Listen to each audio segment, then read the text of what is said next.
कहना है हमारे बिसेन जी से, जरा गौर फरमाइएगा। बिसेन जी की पहली बात इनका कहना है कि भाई इस जैसे मैंने 50 स्टेज किया हूँ, आपने 50 स्टेज भी किया है। अच्छा, उससे मुझे कोई मतलब नहीं है। क्या बात है? 50 स्टेज किए हो, ऑर्केस्ट्रा किए हो, अखंड रामायण किए हो, हाँ, उससे मुझे कोई मतलब नहीं है। ना उमरी वालों ने आपसे पूछे हैं, ना मैंने पूछे हैं।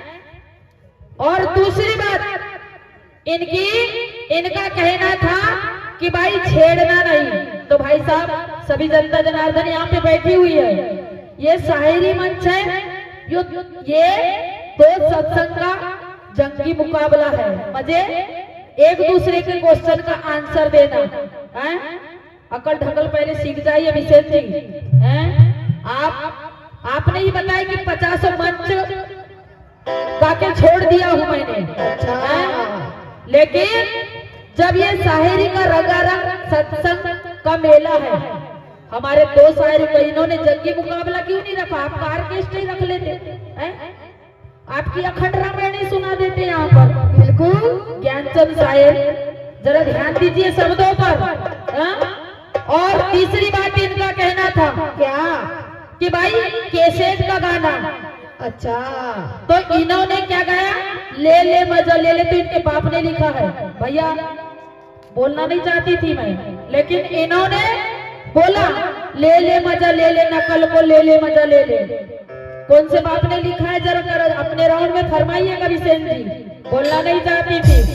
और हमारे शायर साहब ने जब महाभारत चालू किए, तो महाभारत में इलाबुद और कच्छ की सारी कथा को तो खा गए तुमने।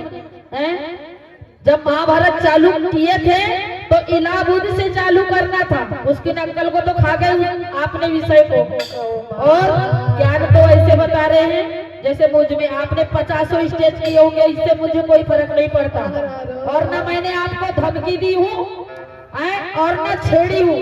आपने गाए थे, मैंने उसी को पूछी कि भाई साहब आप ये बताइए कि आपने पूछा था, मैंने बोली कि सृष्टि रचना नहीं किए तो अवर्तनधारी कौन गुरु कौन है?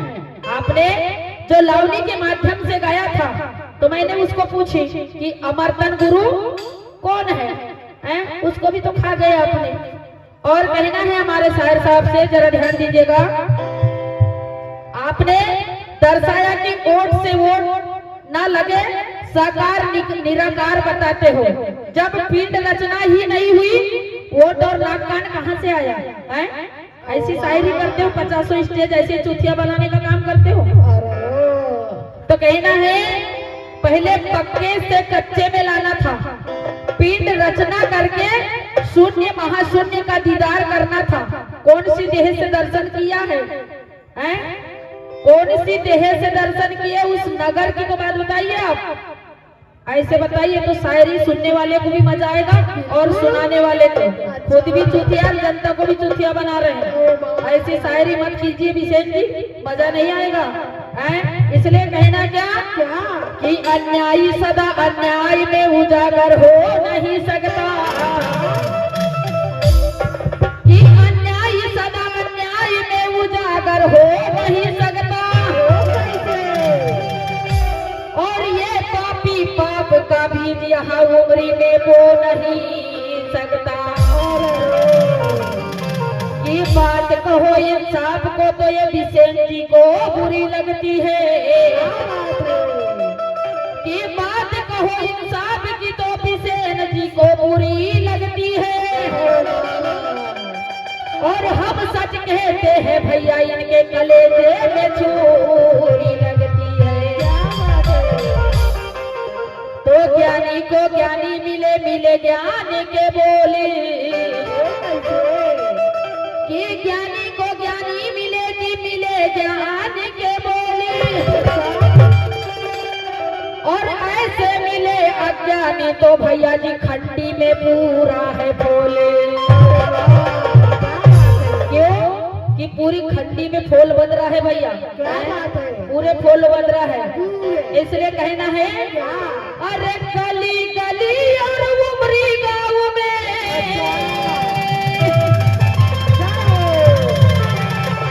कहना है हमारे शायर साहब से, जरा गौर फरमाइएगा शब्दों पे।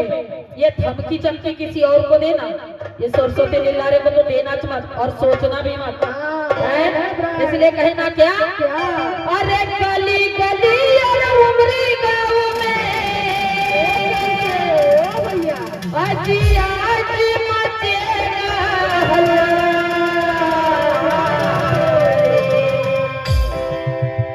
अरे शायर भैया का देखो भैया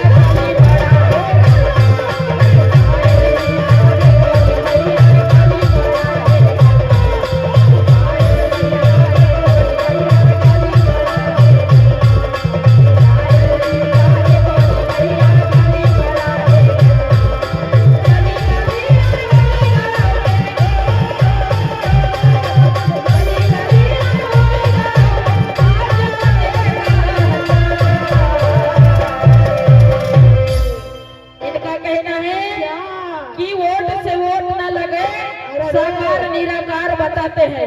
जब पिंड रचना ही नहीं तो वो डरना कहाँ से आया है? ऐसी शायरी चुतिया बनाने की मत करना। इसलिए कहना क्या? आज शायर जी का देखो भैया खाली पड़ा है।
चाल बदल गई है भैया, हैं?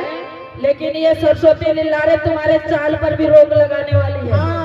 ज्ञान में गलत बात नहीं, फौजी बोल रहे हैं ना, क्या अभी इनकी चाल इतनी खराब हो गई है कि घर जाके भी अपनी बहन को भौजी बोलेंगे। अच्छा, ये पक्का भरोसा है इनके। तो कहना क्या? अरे कैसा ले कैसा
से कच्चे करना था, पिंड रचना करके शून्य महाशून्य का दीदार करना था। वो कौन सी देह से दर्शन किया उस नगर की है? इसकी अकल नहीं है। और लीजिए हमारे महाभारत, हमारे शायर साहब ने जो विषय को बढ़ा है महाभारत से लेते हुए, तो कहना चाहेंगे जरा ध्यान दीजिए।